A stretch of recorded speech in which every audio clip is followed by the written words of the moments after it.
Reed Kavanagh's boots hit the splintered pier with a panicked thud, each step too solid for a morning meant to be quiet. Lake Harker was usually a mirror at this hour, flat pewter, haunted only by gulls, but now the surface churned, distorted, by shock, by tears, by that instant when life cleaves into a before and an after. He staggered toward the ranger station, lungs scraping for air as if the lake had followed him ashore. "Help, they're gone," he rasped, words shredding on their way out. Sheriff Clay Mercer, coffee in hand, froze mid-sip. The patrol truck idled nearby, exhaust curling like question marks. Mercer's gaze tracked the smear, the color of rust on Reed's forearm. He tossed his cup and sprinted. "What happened?" "Marella, the boat tipped." "I tried." Reed's voice cracked, knees buckling. "I couldn't save them." Mercer squeezed his radio. "Dispatch, possible drowning. Lake Harker, North Dock, send rescue." Reed fell to all fours. The wooden boards were wet beneath his palms like water. Sweat, maybe blood. His chest heaved, a sound close to sobbing yet oddly hollow. 300 yards offshore, the family skiff bobbed sideways. Empty, save for an overturned tackle box and a single pink life vest tangled in the oars. Ripple lines spread like hurried whispers. Even from land, Mercer smelled gasoline and felt his skin tighten. Deputy Sarah Hoyt appeared, dragging the rescue kit. She handed Reed a blanket, but he waved it off. "I can't stay warm while there." "Freezing," he growled. A nature vlogger tripod slung across her shoulder paused at the commotion. The GoPro on her chest blinked red. Nobody noticed her lens drift toward Reed's hands. Later, a shaky frame reaches the sheriff's desk. A distraught husband, rubbing something maroon off his knuckles against the railing. The rescue launch churned away, lights raking the water. Reed kept pacing. Each time a diver surfaced, hope leaped, drowned, and sank again. The sun climbed, indifferent, bleaching the scene, a harsh white dot at 10:17 a.m. Mercer called off the search. "Visibility's gone.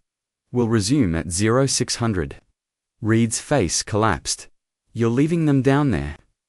Mercer placed a hand on his shoulder. "We do this right, or we pull up nothing but silt." The blanket finally settled around Reed, though it hung stiffly, a prop no longer useful.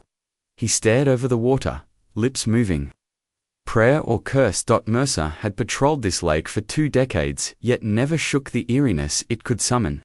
Years earlier, he'd watched rescuers drag out a honeymooner who'd slipped on wet shale. The woman's husband screamed the same raw syllables Reed used now. The memory prickled beneath his badge, reminding him that water keeps what it wants. He spotted Sarah registering the water temperature. 46 degrees, she muttered. Hypothermia in minutes. "If they're trapped in an air pocket, we still have a window," Mercer said. But the optimism tasted like tin. Reed overheard, desperate. "Air pocket, so they could be alive." Sarah couldn't meet his eyes. "It's possible," she offered. Mercer felt the lie stretch thin as monofilament. Still, he let it stand. Sometimes hope was the only flotation device left. Description: mist lifts off the lake like breath from a sleeping beast, revealing slick boulders that jut out like vertebrae along the shoreline, slate gray and razor quiet. Dragonflies skim nervously, their wings buzzing like faint alarms everywhere. Description: cattails bend in a breeze that tastes metallic. Somewhere, a woodpecker hammers, oblivious. The skiff knocks against the dock, rhythmic as a guilty heartbeat. Time warped. Paramedics convinced Reed to climb into the ambulance. Beyond the tinted glass, he watched deputies circle evidence markers: AD card, phone, a snapped necklace chain sparkling like spilled teeth. Inside, a medic checked his pulse. "Sir, any medications?" "Just find them," he whispered. Outside. Mercer guided the vlogger aside. "I'll need that footage." "It's public land," she argued. "Don't make this harder," he said. She handed over the SD card, unaware a cloud backup already existed. Back on the pier, Sarah photographed a half-smeared footprint near the stern line, small, maybe a child's. pointing inland, but other urgent tasks swept the detailed downstream. Clouds slide across the lake like lidless eyes. The water stills, deceptively kind, sealing secrets in its blue throat. That evening, searchlights combed the shallows. Volunteers prayed, then probed the dark with poles. Nobody said body. They said loved ones, as though renaming fate might soften it. Red, released from the clinic, stood wrapped in the same blanket, now crusted with grit. He gripped the rail, knuckles blanching. A deputy offered coffee. He ignored it. Sarah, we can bring in canine teams at first light. Mercer, do it. Freeze the marina cameras. Reed, what cameras? Routine, Mercer replied. Reed blinked. Tears blooming. I just want my girls home. Sarah's jaw tightened. We'll search all night if we have to. But as midnight drew near, operations paused again for safety. Engines died, flashlights winked out, and Lake Harker reclaimed its darkness. In the days that followed, divers dragged weighted lines across the basin, but turned up only beer cans and rusted anchors. The official narrative, ossified, accidental, capsizing during a sudden squall. Sheriff Mercer closed the file, stamped no further action. Yet a pixel from that vlogger's footage read wiping nagged at Mercer in sleepless hours, like a splinter he couldn't tweeze free. 8 months later, when a new voice arrived to stir the sediment, he would recall the smear and taste copper on his tongue. Somewhere beneath, cold currents curl around dormant forms, hair floating like lake grass, eyes long emptied of sunrise. The blanket slips from Reed's shoulders as dawn approaches again. 8 months later, Lake Harker was glass again, deceptively calm. Like trauma that's learned how to smile. Noreen Vega tightened her scarf against the wind. The air carried that sharp lake smell, muck and minerals, the breath of something too deep to name. She stepped out of her dusty Corolla, boots crunching gravel in front of the shuttered bait shop. This was her 6th forgotten town in 12 weeks, but this one felt wrong. She wasn't here for scenery. She was here because Chapter 49 of the Coldcast podcast hadn't landed with listeners. Too soft, too solved. She needed a story with splinters, something that didn't fit inside police tape. Her phone buzzed with an old email. The subject, case file, Kavanaugh family, drowning closed. The accident report read like a eulogy built from copy-paste. No charges, no inconsistencies noted. Just another grieving widower left to drink in peace, except the weather reports from that night said otherwise. No storms, no high wind, just 52 degrees Fahrenheit, air, calm water, and a man screaming they fell. Noreen approached the dock like she was stepping onto sacred ground. The wood still bore faint scuff marks, one shaped like a boot heel, dragged sideways. 8 months, and they hadn't power washed that away. She pulled out her voice recorder. Day 1, Lake Harker, investigation. I'm standing at the last confirmed point of contact. The skiff was recovered there, she pointed. But both bodies weren't. Only life vest debris and Reed Kavanaugh's statement. No autopsies. Mara and Lila were buried closed casket, which is fine until you see the funeral photo. The image floated up in her mind. The coffin's dimensions. Short, too short for two. Maybe even too short for one adult. She paused the recorder. Across the pier, a man with silver sideburns and a cigarette watched her from a sun-faded bench. He had the air of someone who'd seen too much water and not enough justice. Podcast girl. He called. She blinked. Excuse me, came through here a few months back. Some guy with a beard and big headphones, didn't last long. Cops made sure he didn't dig. I'm not here to dig, she lied smoothly. Just documenting forgotten tragedies, the man snorted. Then stay inland. Lake don't like being remembered.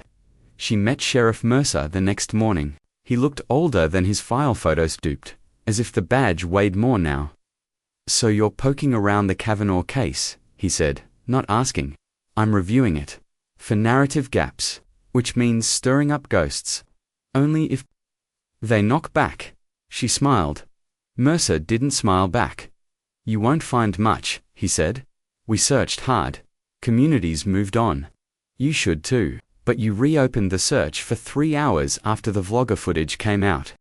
Mercer stiffened. Wasn't credible. Low resolution. Misleading angle. You mean the angle where Reed's cleaning blood off his hands? Could have been bait, fish, whatever. No proof. Noreen leaned forward. You still think it was an accident? Mercer didn't answer. He just looked at his coffee like it might whisper absolution. That night, she interviewed Gus Langley, the marina's oldest employee. He brought her lukewarm beer and a wariness that never quite faded. Reed came back to dry, Gus muttered. Face was red, sure, voice cracked. But his clothes, barely wet. Noreen hit record. You're saying he didn't jump in after them? Not saying anything, Gus said, eyes on the lake. Just know what grief usually looks like. His looked, planned. She showed him the sonar scans from the police report. See that shadow, she asked. He squinted. Looks like a boulder. Divers said the same.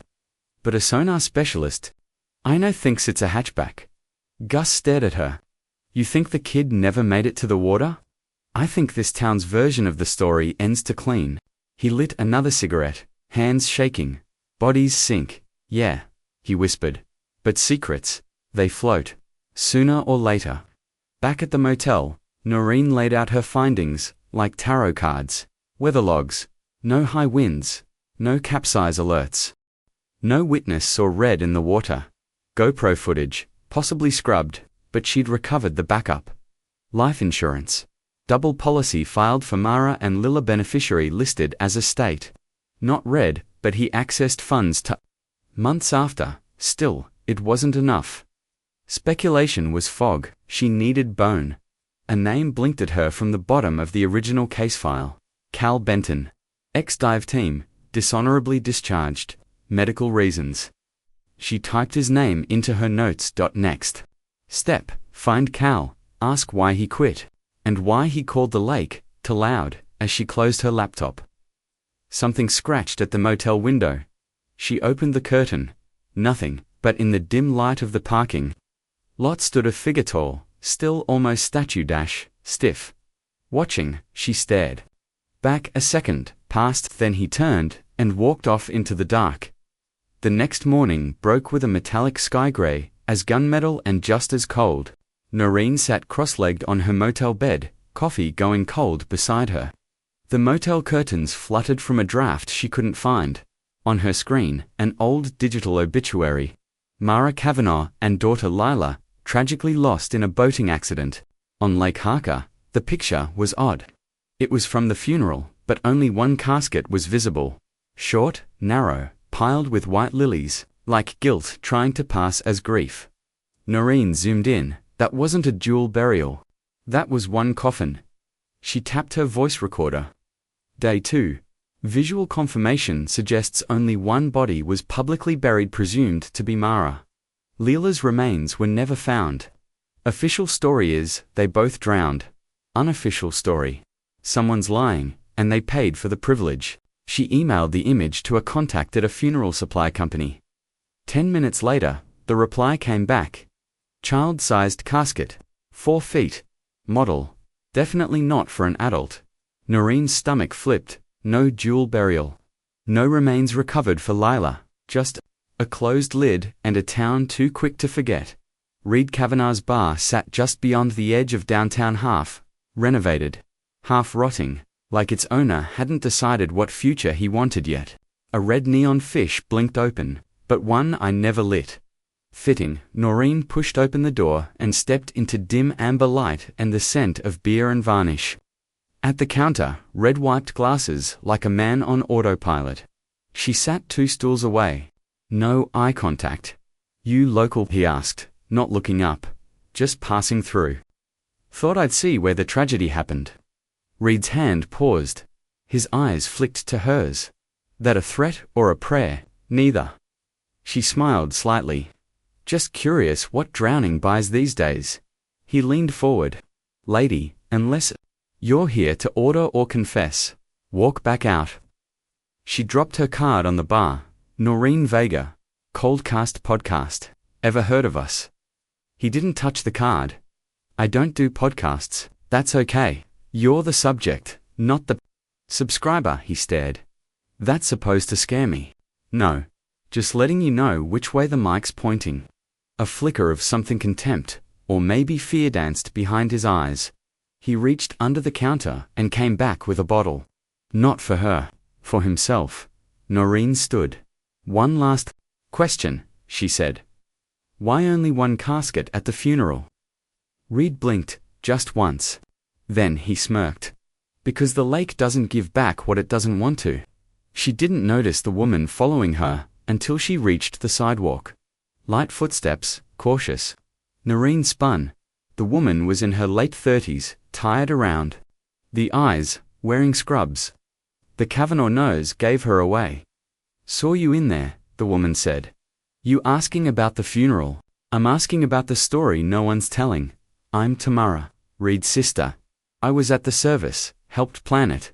Look, Tamara glanced over her shoulder. We had to use a symbolic burial for Lila. Nothing was found, but there was something. Life vest, shoe, hair clip. Why not wait? Tamara sighed. My brother couldn't take the limbo, wanted closure. Closure's a funny word, huh? Really just means no more questions. You believed him, about what happened that day. Tamara hesitated. I used to. Back at the motel, Noreen checked her inbox. The funeral home director had replied. Official documentation lists only one body received and embalmed. Identity, Mara Kavanaugh. No secondary remains delivered. As far as we're concerned, Lila Kavanaugh was declared deceased without physical confirmation. Happens more often than you think. More often than you think. She thought of the lake. Deep, dark, unyielding, a perfect grave. She started sketching the timeline again. Mara filed for divorce 2 weeks before the trip. Reed withdrew $20,000 in cash, days after the accident. No documented grief counseling, no community memorials. 1 casket. 2 names. She opened her latest recording. The narrative fracture is clear. Mara's body recovered, but Lila's was never confirmed. Yet Reed speaks about them both in past tense, with certainty. A certainty that doesn't come from guessing, it comes from knowing, and knowledge costs. She called Gus again, the old marina worker. This time, he sounded nervous. Got something you should see, he said. Come before dark, and don't park near the bait shop. That was the moment Noreen realized. She wasn't chasing a cold case. She was swimming straight into one that had barely started cooling. At the dock. Gus opened a locker he hadn't touched in months. Inside was a mud-stained duffel bag sealed in plastic. I didn't turn it in. Cops would have tossed it. She pulled on gloves and unzipped it slowly. Inside, a child's water shoe, small, pink, with the name Lila sharpied on the heel. Next to it, a laminated note, half-rotted, but legible. I'm sorry, baby, I had to choose. Noreen's hands trembled. Double quotes. Where did you find this? She asked. Floating under the dock. 2 days after the search ended. You kept it, didn't trust the sheriff. Something in his eyes, like even he didn't believe what he'd signed off on. Later that night, Noreen sat alone in her room, listening to the lake through a cracked window. It sounded like it was breathing. Description: the motel lamp hums quietly, flickering. Noreen's notes stretch across the bed like crime scene tape. Outside, the wind whistles through cracked eaves, carrying the smell of fish, algae, and rot. A thin fog crawls along the parking lot, like something trying not to be seen. She pressed record one last time. Chapter 3. Reed Kavanaugh buried a wife, but never a daughter. Tamara's loyalty is cracking. And now we have physical evidence. Someone wanted the water to keep. If Mara left a note, she made a choice. But who was she protecting? And from what? From behind the curtain, headlights sweep across the window. A car, idle, watching. Again she turned off the lamp and picked up her phone. Cal Benton lived 30 miles from Lake Harker in a converted boathouse that looked like it had survived both divorce and a hurricane and, barely. Noreen parked a respectful distance away and knocked 3 times. No, answered Dot. She knocked again, a scraping sound from behind the door, followed by a hoarse voice. If you're selling Jesus, I've already returned him. She smirked. If you're Cal Benton, I'm here, about the Kavanaugh case. The door creaked open. A man with a beard like wild kelp and eyes the color of deep water stared back. Late 40s, shirtless under a faded Coast Guard jacket, he squinted like daylight, offended. Him, you a cop? No, she said. Worse, podcaster, he grunted. Hell, come in. The inside smelled of mildew and old bourbon. The walls were lined with maps, sonar scans, and newspaper clippings, every one featuring a headline that hinted at drowning, cover-ups, or both. Noreen recognized the scene instantly. Obsession. You used to be search and rescue, she said, scanning a photo of Cal 20 pounds lighter. Standing next to a dive team, I was the best, he said, opening a beer, until I found 3 kids in a minivan at the bottom of Ridge Creek. One still had a lollipop in her mouth. She sat. That why you left? I didn't leave. They benched me, said I froze up. Truth is, I just started hearing things. He tapped his skull. Lake doesn't just hold the dead, it sings. Noreen pulled out the sonar still from the Kavanaugh case. You recognize this shape? He studied it. That's no rock. You're sure? Rocks don't have anchor points. Her pulse jumped. Could it be a vehicle? Easily. Maybe even a storage hatch. I offered to dive again. Back then, Sheriff said no. Told me to rest. Get therapy. Did you? He laughed. No. I bought whiskey and started listening to the water. 2 hours later, they were in her car heading back to Lake Harker. The sky had bruised into dusk. You really believe there's something down there? She asked. I don't believe anything. Anymore, Cal said. But I know when someone's hiding something. And Reed Kavanaugh, that man's got blood in his past. Did you know him? Worked with him? Boat safety seminars. He always had this fake smile. The kind that curves up, but never reaches. The eyes. They arrived just after sunset. Cal retrieved gear from his trunker, half-rusted oxygen tank, and an underwater camera patched with duct tape. I record everything, he said, strapping it on. Sometimes, the lake gives you answers. Sometimes, it gives you ghosts. Description. The water at dusk is black syrup, glimmering only where the moon slices across it. Dragonflies skim like silver bullets across the surface. Wind sighs through reeds like a sleeping child murmuring in a nightmare. Noreen knelt at the dock. Watching the ripples spread from Cal's dive, the water swallowed him without resistance, leaving only concentric circles ripples that told no stories. Time dragged 5 minutes, 10. Then the camera feed on her tablet jolted to life. Shapes emerged, stone, silt, a sunken tire, then something angular, man-made. This is it, Cal's voice crackled. Sending visuals. Looks like a container of some kind, possibly welded shut. Noreen's heart pounded. Can you get closer? Trying. A thud echoed through the feed, then static. Cal. She called. No answer. Then dash, gasping. Not over the coms, but from behind her. Noreen turned. Sheriff Mercer stood at the edge of the dock. Flashlight in one hand, pistol in the other. You're trespassing, he said calmly. You're interfering. She replied. He stepped closer. You don't know what you're digging into. Then educate me. Mercer's face changed. Something melted, twisted, like a mask sliding off. I told Cal to stay gone. Told him the first time. Now he's down there looking for what shouldn't be found. Why protect Reed? I'm not protecting Reed, Mercer snapped. I'm protecting this town from tearing itself apart. From the lake, Cal's voice burst through again. Noreen found a bracelet. Says Lila. She stared at the sheriff. Still want me to turn it off? Mercer sighed and holstered the gun. You won't listen anyway. Just don't say I didn't warn you. He turned and walked off, his boots crunching with tired resignation. Cal emerged 10 minutes later, shivering, breath fogging in the cold. He held up the muddy bracelet in a Ziploc bag. Noreen took it gently. You sure it's hers? Saw the name, same cursive from the school photo. It was wedged in the frame of that container. What else did you see? Chains, anchors. Like someone wanted to make sure it never floated. Noreen swallowed. Did you record it? He nodded. But someone's already erased it once. She paused. Then we release it tonight. Description. In the motel room, the upload bar crawls toward 100% like it's dragging a corpse. Noreen edits voice, shaking. Cal dries off silently, staring at the bracelet as if it might whisper an apology. Outside, the same car from before drives by slow. Watching. She hits publish. Episode title, echoes from the deep months after a supposed drowning. An independent dive has recovered a child's bracelet tied to the missing Lila Kavanagh. Evidence suggests containment, deliberate concealment. What else lies beneath the surface of Lake Harker, and who is afraid of it being found?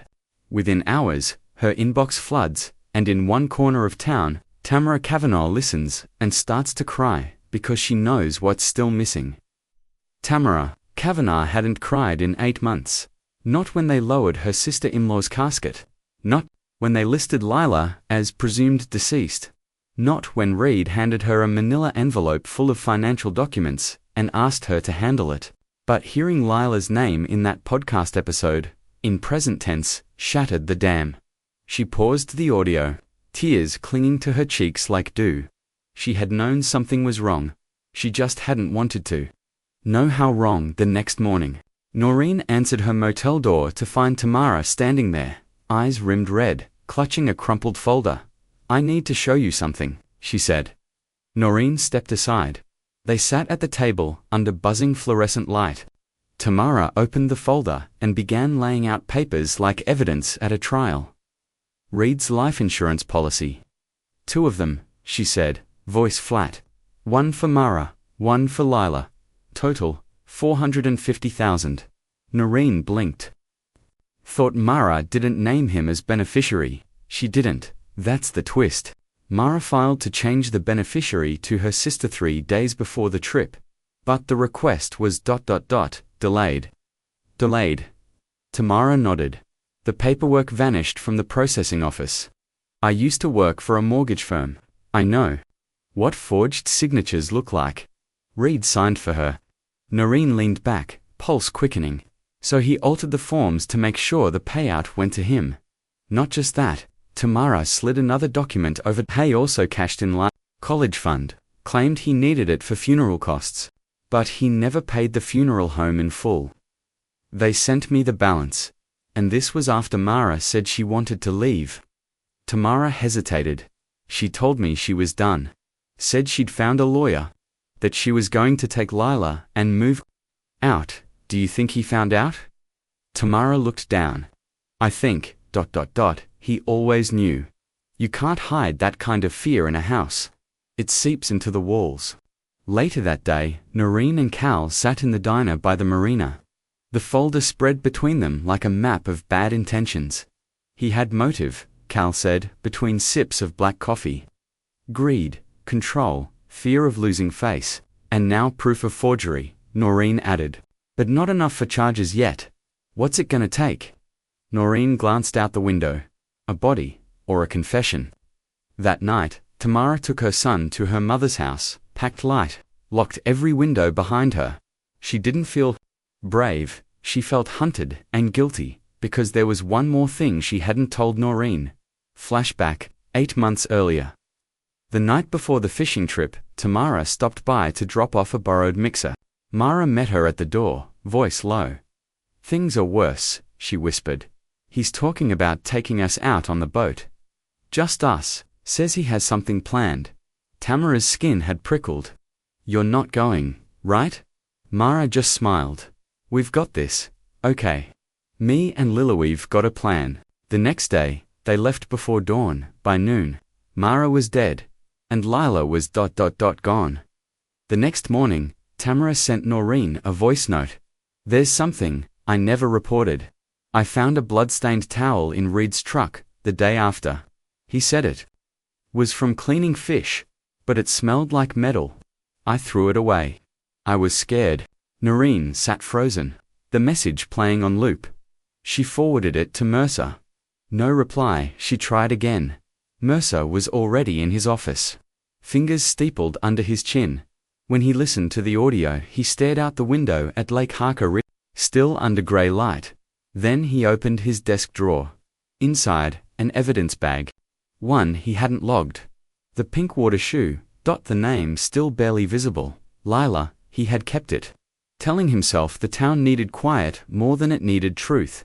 But truth had a voice now, and it was louder than guilt. Description: the lake, mid-morning. Lies like poured mercury. Fog snakes across the surface. A lone gull circles overhead, screaming something no one bothers to translate.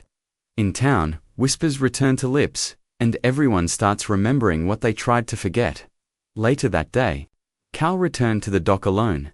He dropped a waterproof camera into the water again. Fishing with the truth, it found something. Not a body. Not yet, but something tied to the bottom, anchored deliberately. Wrapped in chain, half swallowed by mud. A child's jacket, purple. The camera buzzed. Cal surfaced, dripping, shaking. "We need another diver," he muttered to Noreen. "One with the right paperwork. This is deeper than I can go without help." "Mercer won't sign off," she said. "Unless we give him something he can't ignore." Cal smiled grimly. "Then let's give him everything." That night, Noreen published episode 2 of her podcast, Inheritance of Guilt. A mother tried to protect her daughter. A man altered paperwork to profit from their deaths. And now, underwater, lie traces of a child who was never officially buried. We're no longer dealing with theory. We're dealing with evidence. This case isn't cold, it's just been left to rot. The next morning, someone firebombed her motel room. She wasn't inside, but they'd sent a message anyway. Noreen stood across the street from what was once her motel room, arms wrapped around her chest, eyes watering not from emotion, but from the smoke. Red and blue lights painted her face as fire crews doused the blackened ruin. The smell was sharp, melting plastic, scorched wood, and the stinging aroma of hate made manifest. A sheriff's deputy approached her like she was the one with a matchbox in hand. "You leave a stove on?" he asked dryly. "I wasn't cooking." "Secrets," she shot back. "But someone clearly didn't like what I served." Tamara appeared at her side, pale and shaking. "They're coming after you now," she whispered. "You need to stop." "Exactly why I can't," Noreen replied. "This isn't random. This was a message." She looked at the deputy. "You filing this as arson?" He shrugged. "Hard to say. Could be electrical. Place was old. You're kidding, right?" No breaker explodes in the shape of a Molotov. 2 hours later, in a diner booth, still smelling faintly of smoke, Noreen played back the latest voicemail from Sheriff Mercer. "You stirred the hornet's nest, Vega, and now it's stinging everyone. I've reopened the file, unofficially, but don't expect protection. Just don't get yourself killed before we get to the bottom of this." She played it again. And again Tamara sat across from her, hands clenched tight around a coffee mug. "What if this isn't about Reed anymore?" she asked softly. "What if others knew?" Helped Noreen met her eyes. "Then we expose them to..." That night, Cal reviewed the underwater camera footage on a borrowed projector in his garage.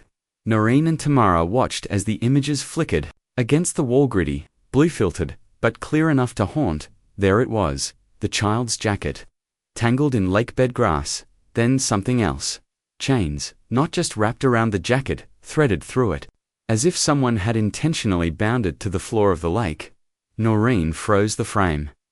"That's not an accident. That's an anchor." Tamara choked.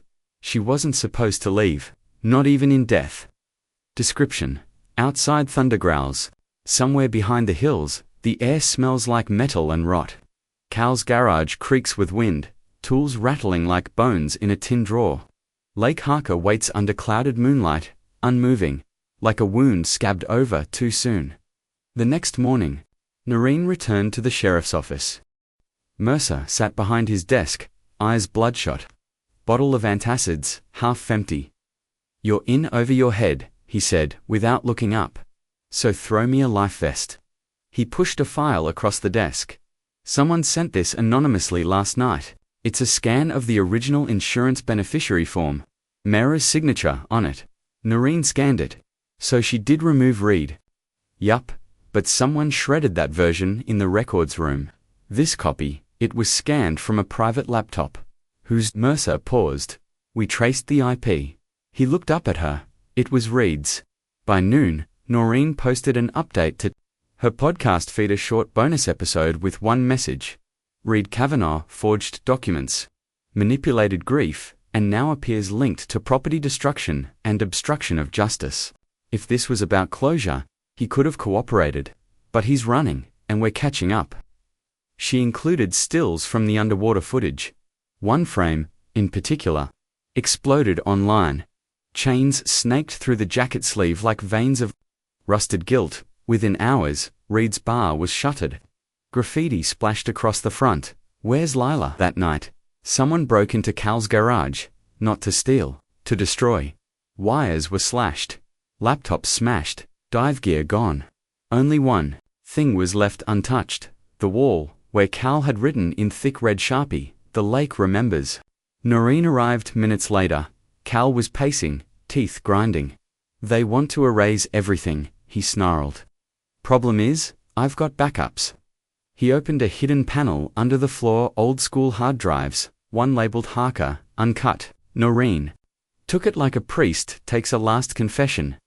Back at Tamara's house, the three sat in silence as rain began to fall, soft at first, then hard, as if the sky had heard the name Lila too many times. Do you think she's still down there? Tamara whispered. Noreen didn't answer right away. I think she's waiting, she said finally, for someone to stop pretending she never existed. Tamara covered her mouth. I keep dreaming she's cold, not dead, just ... cold, and scared. Noreen reached across the table, placed her hand over Tamara's. She's not alone anymore. The next day, Mercer sent divers back into the lake for the first time in months. Noreen stood at the edge of the dock, camera rolling. 3 hours later, the head diver surfaced, shaking his head. Visibility's shit, but we found something ... wrong. He handed Mercer a photo from his GoPro. A submerged duffel bag, chained to a metal pole, half sunk into silt, just visible in the the faded label of a child's backpack. Mercer paled. Tag it. Retrieve it tomorrow. Tomorrow, Noreen said. Why wait? Mercer's lips thinned. Because the water doesn't like to give back what it didn't take. That night, Noreen sat on her motel bed, now relocated to another rundown. In Off the Highway and uploaded episode 3, Blood on the Tide. We've recovered a jacket, found chains, and confirmed document fraud. There's a child's name scrawled on clothing locked to the bottom of Lake Harker. Reed's silence isn't just suspicious. It's suffocating. Tomorrow, we dive again. And this time, we bring her home. But before she could publish, her phone buzzed. Unknown number, she answered. A familiar voice, slurred, angry, cornered. Reed, you want the truth, Vega. Then come get it. Where? The lake, North Dock, midnight, just you. Click. The line went dead, and for the first time since she arrived, Noreen Vega hesitated. Not out of fear, but because monsters don't usually invite you in. The North Dock of Lake Harker wasn't on any official map. Locals called it Dead Fisherman's Bend, named after an old man who vanished there in '78 and floated up 2 weeks later, bloated and blue, with no eyes and a smile no one could explain. So when Noreen Vega parked her car on the gravel path near midnight, the wind felt like it was carrying ghosts in its teeth. She stepped out into the dark, clutching her recorder in one hand, a can of pepper spray in the other. Because Reed Kavanaugh wasn't just a widower anymore. He was a man cornered, unmasked, and spiraling, and cornered men often dragged others down with them. Description: moonlight streaked across the lake like silver veins on black skin. Reeds whispered and leaned as if trying to eavesdrop. The dock itself moaned under her weight, its planks warped, slick with moss and secrets. Reed was already there. He stood at the far end, half silhouetted, a bottle dangling from one hand. His other hand was tucked inside his coat pocket. Glad you came, he muttered. I had to know, she said. Reed chuckled. A dry, brittle sound. Know what? That I'm a monster. That I killed my daughter. I didn't say that. You didn't have to. The whole world's saying it now. The podcast, the gossip, the freaking mural they painted on my bar. Noreen stepped closer. Careful. You called me. I assume you had something to get off your chest. He turned slowly, and for a moment, just a moment, she saw a man drowning in himself. Not evil, just broken. But beneath that, something else. Something reptilian and watching. I didn't kill Lila, he said. But I let something happen I can't take back. Talk. He looked out over the lake. Mara told me she was leaving. Said she was taking Lila, going to her sister's. In Ohio, said I was angry too often, unpredictable. Said she was afraid. She was right, Noreen said quietly. I snapped, he admitted. I told her if she took Lila from me, I'd make sure she regretted it. His hand gripped the bottle tighter. We went fishing, just like old times. I was calm, smiling. She looked at me like she wanted to believe it was all okay again. And Lila trusted me so much. He swallowed. Mara and I started arguing. Loud Lila was in the back of the boat, covering her ears. I didn't mean to rock it. I didn't mean for Mara to fall. Noreen's voice was a whisper. You capsized it. No, it tipped. She hit her head on the side. Slipped under before I even realized. I dove and swear to God, I did, but the current, it was fast. And Lila, he finally looked at her.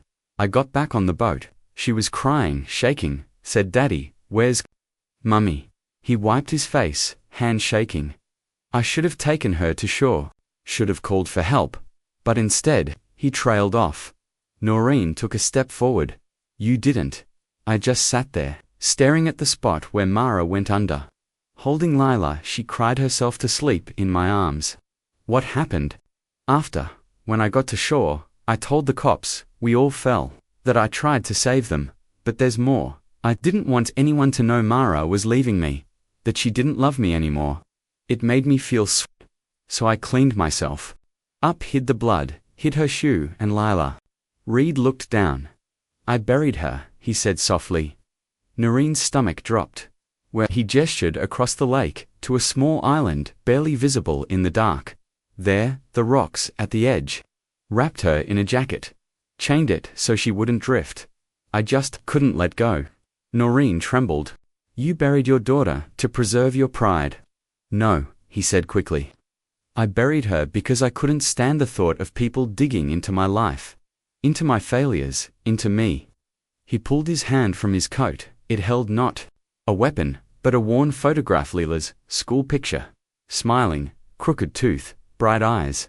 I see her every night, in my dreams, asking why I let go. Then turn yourself in, Noreen said. Give her peace. Give everyone peace. He shook his head. She's not done with me yet. Description: a fog draped the lake like mourning cloth.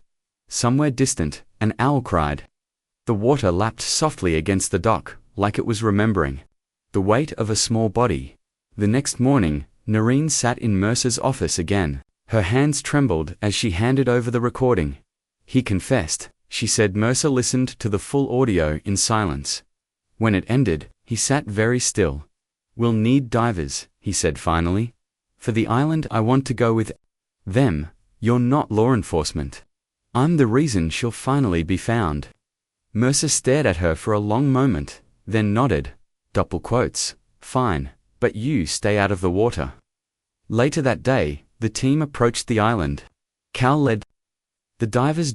Noreen stayed on shore, watching the operation unfold like an old wound being cut open for air, but 40 minutes later, Cal surfaced. He didn't say a word, just held up a small, rusted chain. Attached to it was a child's bracelet. This one, too, read. Lila description: the island is silent. Wind combs the grass in slow, mournful strokes. The trees do not rustle, they stand watch. On the shore, a team of divers crouches near a shallow pit, tools in hand, reverent as gravediggers exhuming memory. They found her, wrapped in a waterlogged purple jacket, curled like a question that never got an answer. Bones fragile, almost featherlight. Time and silt had stripped her of anything but truth. Lila Kavanagh 6 was no longer missing. She was buried on purpose. Sheriff Mercer stood at the edge of the excavation site, arms crossed, jaw tight. "You sure it's her?" he asked. Cal nodded. "Bracelet matches, size matches. We found a hair clip, too. Same one from her school picture." Mercer sighed, pulling off his hat. "God forgive me." Noreen didn't speak. Couldn't. Her mouth was dry, her throat locked. In place, she stared at the small shape swaddled in lakeweed and mud, and felt something ancient in her chest crack. Tamara arrived minutes later. She fell to her knees the second she saw the remains. A guttural sob tearing through the air. Not graceful, not poetic, just raw, unfiltered grief, the kind you can only keep down for so long before it burns its way out. "She was here the whole time," Tamara whispered. "All this time, we were walking, laughing, forgetting, and she was here, alone." Noreen knelt beside her and took her hand. "Not anymore." Later, at the sheriff's office, Reed Kavanagh sat alone in an interrogation room. He looked smaller now, shrunk, like the truth had hollowed him out from the inside. The door creaked open. Mercer entered with a heavy folder and a heavier conscience. "Your daughter's body was recovered this morning," he said quietly. Red blinked, but said nothing. Mercer opened the folder and slid over photos of the jacket, the bracelet, the chains. She deserved better. Still, no reaction. Barsa exhaled slowly. "You're being charged with second-degree murder, obstruction of justice, destruction of evidence, and unlawful disposal of human remains." Reed stared at the photos. "You forgot being a bad father." "Don't need to charge you for that. You'll carry it longer than any sentence." Noreen uploaded episode for that night, from a new location. No motel this time. She sat in a local cafe after hours, laptop glowing, eyes raw from hours of writing and re-listening to every whispered confession. Episode title: "Where the Bones Wait." They said the lake had secrets. They were right. Lila Kavanagh was never lost. She was hidden. Not by nature, not by chance, but by a man who feared being seen as weak, more than he feared being seen as guilty. She didn't drown. She was drowned. We've found her, and now, maybe she can finally rest. The episode exploded within hours. #JusticeForLila trended across every major platform. And then came the calls. From other towns, other parents, other whispers of water and children, and accidents that felt too clean to be real. Description: rain falls softly over Lake Harker, mixing with the ripples like tears with memory. A new sign is posted at the dock, in memory of Lila Kavanagh, 201-72024. Below it, flowers, dolls, notes in crayon. The town has begun to remember what it tried to forget. Noreen walked the shoreline with Tamara 3 days later. She wasn't the only one hurting, Tamara said. "Mara. She really tried to hold it together. I think a part of her knew what was coming. She left a note," Noreen said. "I don't think she expected to survive that trip." Tamara blinked back tears. "Then why go?" "Because she loved Lila more than she feared Reed," Noreen answered. "And maybe she thought love was enough."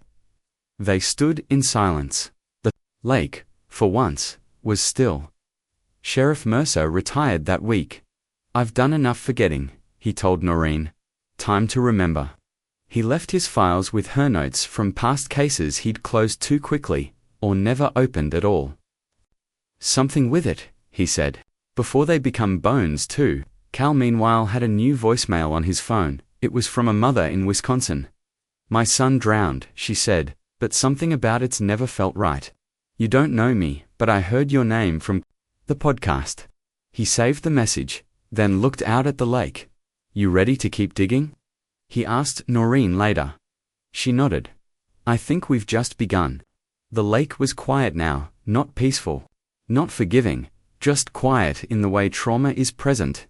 Heavy, unresolved. Still waters don't run deep, they wait deep. And everyone in Lake Harker had started to feel the weight. Noreen Vega sat at the edge of the newly erected memorial dock. The plaque, still gleaming, Lila Kavanagh, she deserved tomorrow. She stared at her reflection warped, floating beside the names of the dead and felt the pressure building again. Because the story wasn't done, not really, too many silences, to many things that almost made sense. To many people who had looked away and needed to be looked at, she opened her laptop and pulled up the insurance files Tamara had given her. Dozens of PDFs. Boring, official, beige stuff until she found a familiar name repeated across multiple forms. Dr. Kenneth Sharp, primary care physician, counselor. Also listed as the notary public on both the contested insurance forms and not just for the Kavanaghs. Dozens of others, widows, divorcees, missing kids, all payouts routed through a single intermediary account, FMC Holdings, a shell company that, according to Mercer's files, didn't exist before 2018. Noreen's eyes narrowed. I don't think Reed buried this alone. She called Cal, who was halfway through repairing his dive camera with a screwdriver and an attitude. You ever hear of FMC Holdings? She asked. He snorted. Only every time I looked into suspicious boat-related deaths around here. Say more. Insurance scams. Deepfake signatures. Convenient drownings. Nothing that ever stuck. But there's one name that always pops. Up in the shadows, Dr. Sharp. They say he used to run psych evals on grieving parents. You think he signed off on fake claims? I think he's the paper trail no one bothered to follow. Noreen felt the pieces starting to move fast, and for the first time, they were pointing away from Reed. Description. The town's medical clinic is a squat building with peeling paint and windows that blink too fast under flickering fluorescence. It smells of bleach and hush money. The waiting room still has magazines from 2019. No one smiles here, not even the receptionist. Noreen walked in with purpose and nerves like razor wire. I'm here to see Dr. Sharp, she said. Do you have an appointment? No, but I've got an audience of 2.1 million. The receptionist blinked. One moment, she disappeared. 3 minutes later, Sharp emerged, tall, thin, with a gait that didn't trust the ground. His smile was medically artificial. Vega, is it? I was wondering when you'd find me. That chilled her. She followed him into his office. Clinical, cold, one photo on the desk, him and Reed. Fishing. Of course. Nice photo, she said. He didn't reply. I've found your name on 11 insurance forms connected to drowning victims in the last 4 years, she said flatly. Coincidence? He said. And each of those claims passed through FMC Holdings. I advise a lot of grieving families. I notarize, I listen, I help. You also certify mental health evaluations, including Mara Kavanagh's before she died. His jaw tensed. I said she was stable, he said, because she was. Until she wasn't. Noreen stood. You signed off on Reed's custody forms, cleared him to keep Lila full-time. You helped bury a girl before she even went missing. His voice dropped a register. You need to leave, Ms. Vega. Before curiosity turns into defamation, she leaned closer. You ever go fishing out on Harker? Silence. Careful, doctor, she whispered. The lake remembers. Back in her car, Noreen voice recorded her thoughts. Dr. Kenneth Sharp, more than just a bystander. Connected to Reed, connected to Mara, and potentially connected to a broader insurance scam that uses grief as a smokescreen. This isn't just about Lila anymore. This is about how many Lilas were buried under paperwork. She paused, then added, We're going deeper. That evening, Tamara called, frantic. I just saw Reed. What do you mean? He was supposed to be in holding. They transferred him to where they wouldn't tell me. But I saw someone in a white coat leading him out of the courthouse parking lot. It was Sharp. Noreen froze. You think he's running? I think he's disappearing, Reed. Before he talks. The next morning, Noreen returned to the dock. She needed silence to think. But silence brought voices. She thought about Lila, about the note Mara had left, about Tamara's guilt, Mercer's weariness, Cal's obsession. This lake hadn't just killed people, it had allowed them to be killed, because no one wanted to look too long at the water, because it's easier to grieve a ghost than admit you let them drown. Description: the fog over the lake rolls slow, like breath. The trees stand still. A heron lands near the edge, its legs like question marks. Across the water, something moves. A boat, small, silent, unregistered. Cal stood beside her now.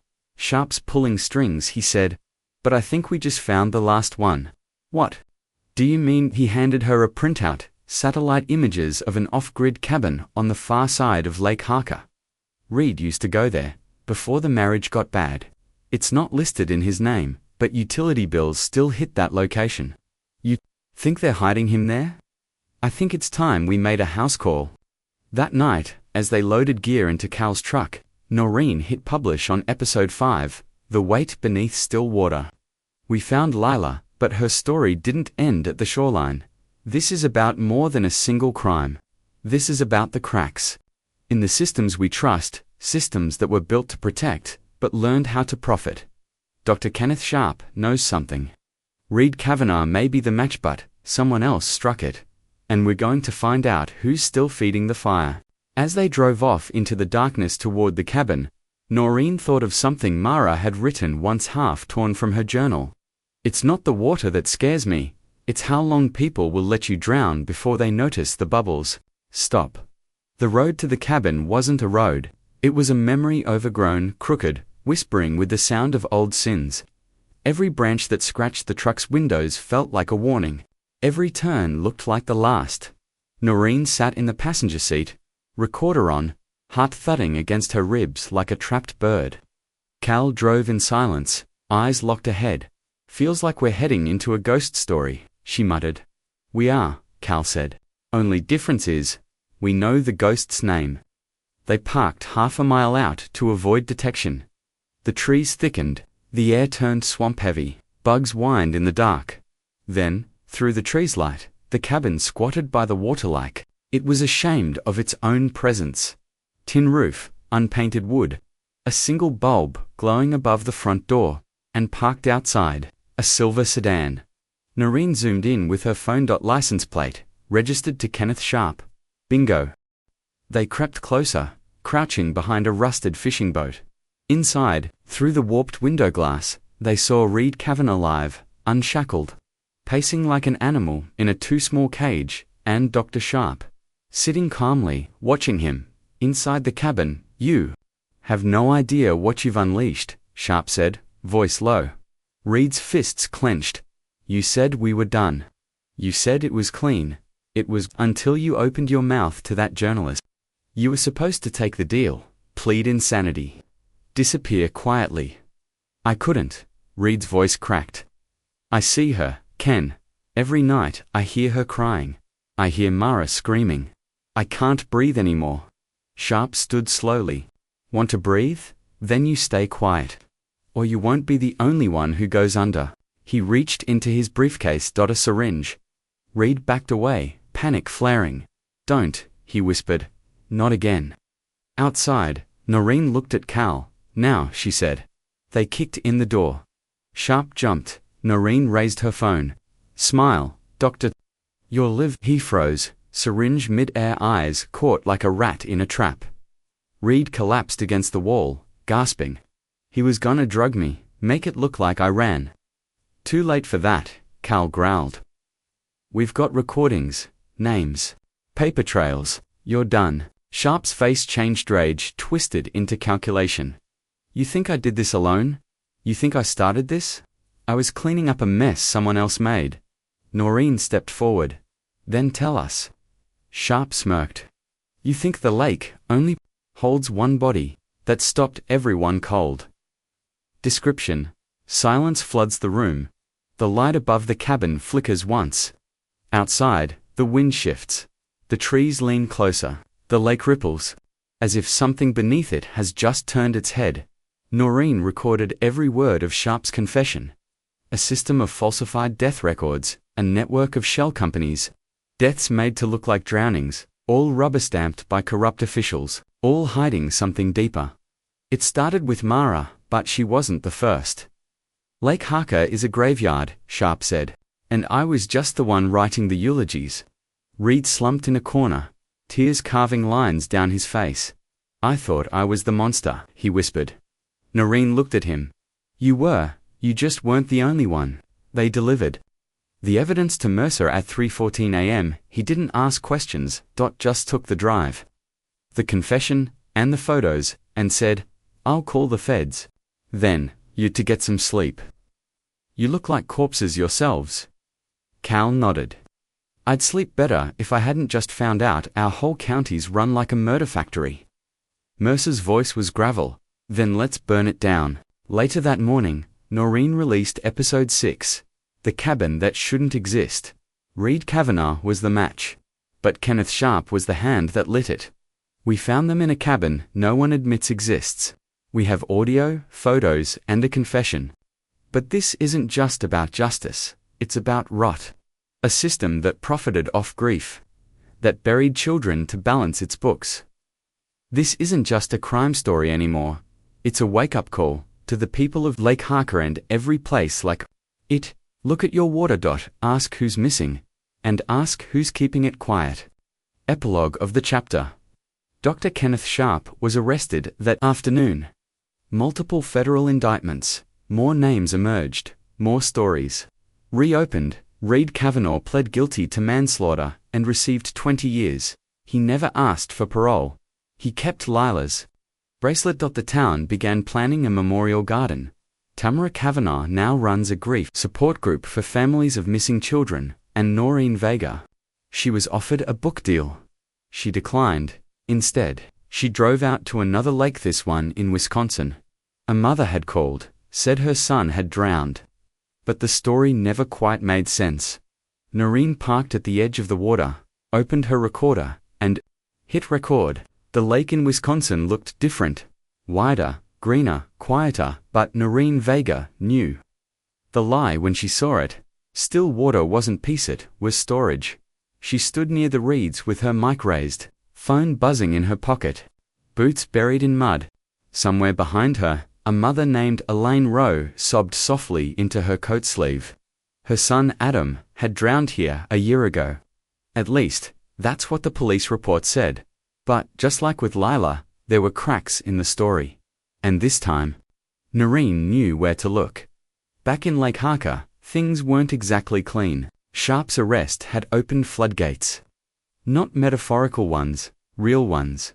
A dozen cold cases were suddenly breathing again.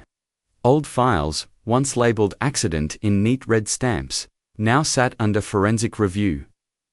The Department of Justice called it a multi-state criminal conspiracy rooted in falsified medical records, insurance fraud, and systemic cover-ups, but the locals still just called it the Lake thing. Noreen's latest podcast episode had gone nuclear. Millions of listens. NHBO, docuseries in negotiation, and more tip-offs than she could handle. But none of that meant the dead were done talking. Description: Wisconsin's lake is still and smug under the morning mist. Mallards drift in lazy spirals. A rusted dock angles into the water like a broken limb. Beneath it, something waits. Elaine Rowe led Noreen to her old boathouse, hands shaking. He was 6, she said. Happy. Wild. We came here every summer. Then, last year, they said he slipped. I told them he could swim.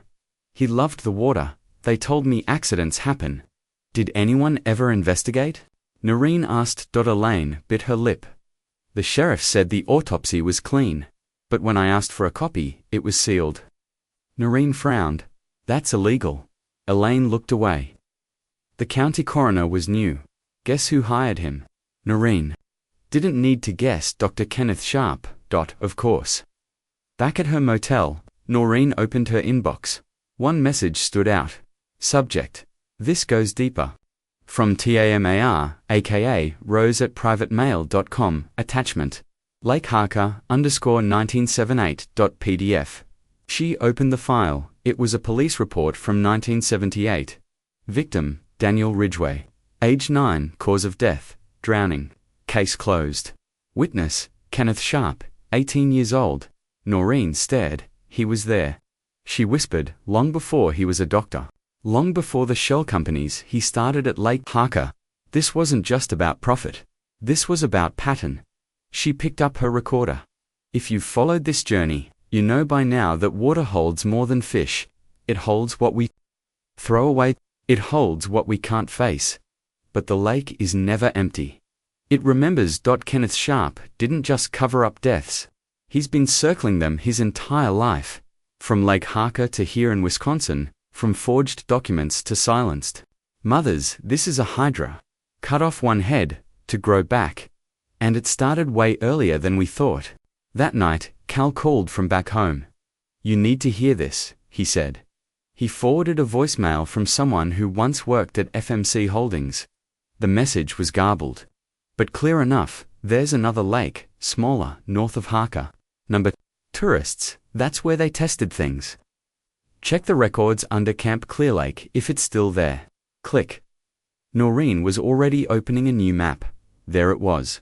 Camp Clear Lake. Closed since 1981. She ran a quick search. Found an old newspaper. Headline: 3 campers lost in overnight canoe trip. Bodies never recovered. Sharp wasn't hiding crimes. He was learning from them. Description: a wall of corkboards in Noreen's motel room, now plastered with maps, receipts, red yarn, photos of lakes. It looks like madness. It is madness, but it's organized now. The lakes are speaking. She's finally listening. The next morning, Elaine stood beside Noreen at the edge of the Wisconsin lake. Do you think we'll find him? She asked. Noreen looked out at the water. It shimmered under gray sky like it knew the answer. I think he's waiting, she said. And I think he wants to be found. By the time she uploaded the final episode in the series, Noreen's hands were trembling not from fear, but from the weight of knowing too much. Episode 7. The lake is never empty. From Lake Harker to Wisconsin. From Lila to Adam. From one forged signature to an entire web of Roth. This story was never about one family. This is systemic. This is generational. This is designed that the lake never forgets, and neither should we. Music fades in, slow, minor. KEY to the ones who drowned without cause. We hear you now, we see you. We will not stop. Final scene: Noreen stands alone at Lake Harker, back where it all started. In her hand, Lila's bracelet. She tosses it gently into the water, not to bury. Her dot to return her dot. The lake ripples once, then settles. Dot still. Dot waiting. Dot always waiting.